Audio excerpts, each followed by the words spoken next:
savez aussi qu'il y a un autre problème que je considère comme un problème social. C'est les détournements des deniers publics, les vols qualifiés.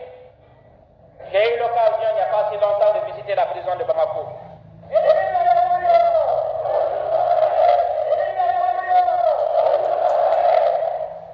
J'ai été ahuri du nombre considérable de prisonniers pour vol. Et certains en étaient à leur deuxième, troisième, quatrième vol, et presque tous des jeunes gens. Et pour ce qui est des détournements, j'ai été également ahuri de voir le nombre considérable d'agents qui se trouvaient en prison. Nous estimons donc qu'il nous faudra prendre des mesures draconiennes.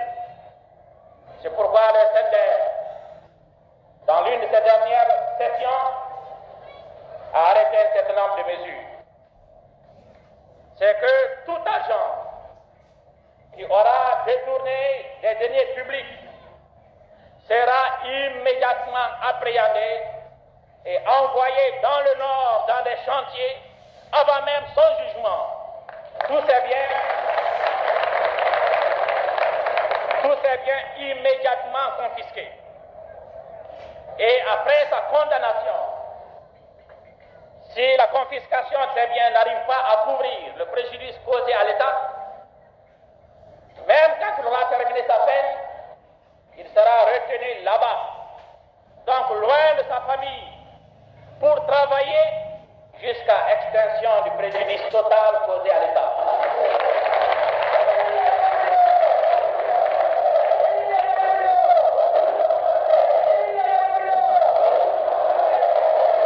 Quant à ceux qui seront condamnés une deuxième fois pour vol, nous les retirons définitivement de la société malienne en les envoyant dans l'extrême nord où ils auront du travail.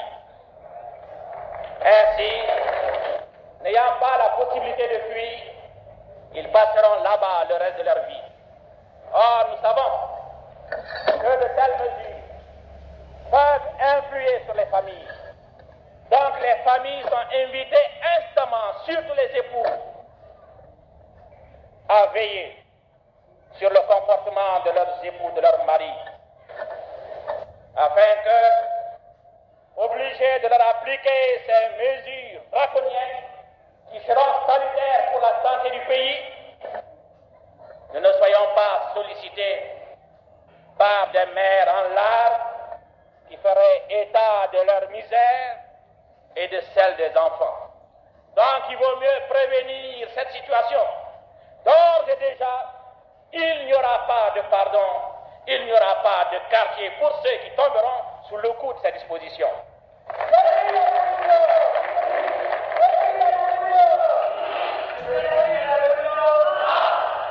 D'autre part, il y a un danger qui menace aussi notre pays, car dites-vous bien que la force d'un pays réside dans sa force morale.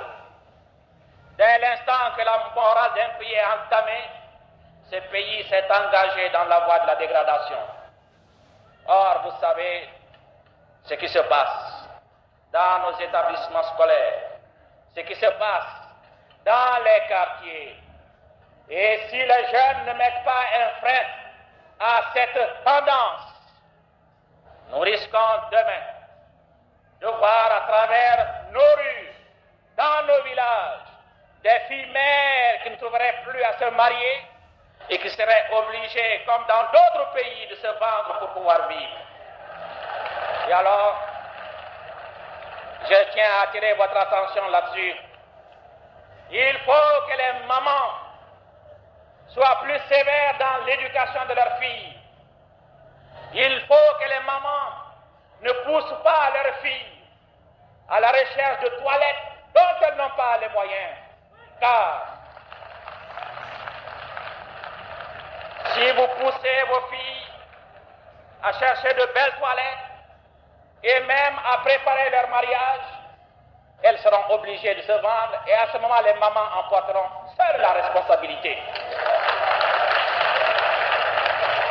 D'autre part, Nous savons qu'il y a certaines méthodes subtiles pour surprendre la bonne foi des filles, pour surprendre leur vigilance. Dans les surprises parties, et nous savons que cela a causé déjà assez de dégâts. Alors, camarades jeunes, la révolution étant globale, notre action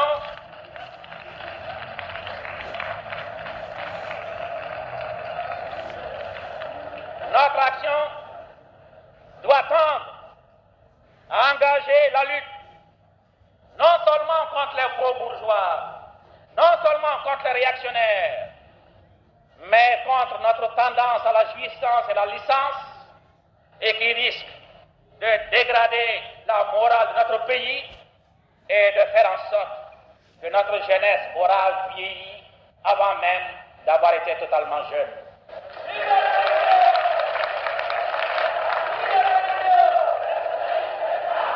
Et nous avons alors invité le ministère de la Justice à se pencher sur la question et à prendre des mesures coercitives. Camarades jeunes, alors vous êtes prévenus.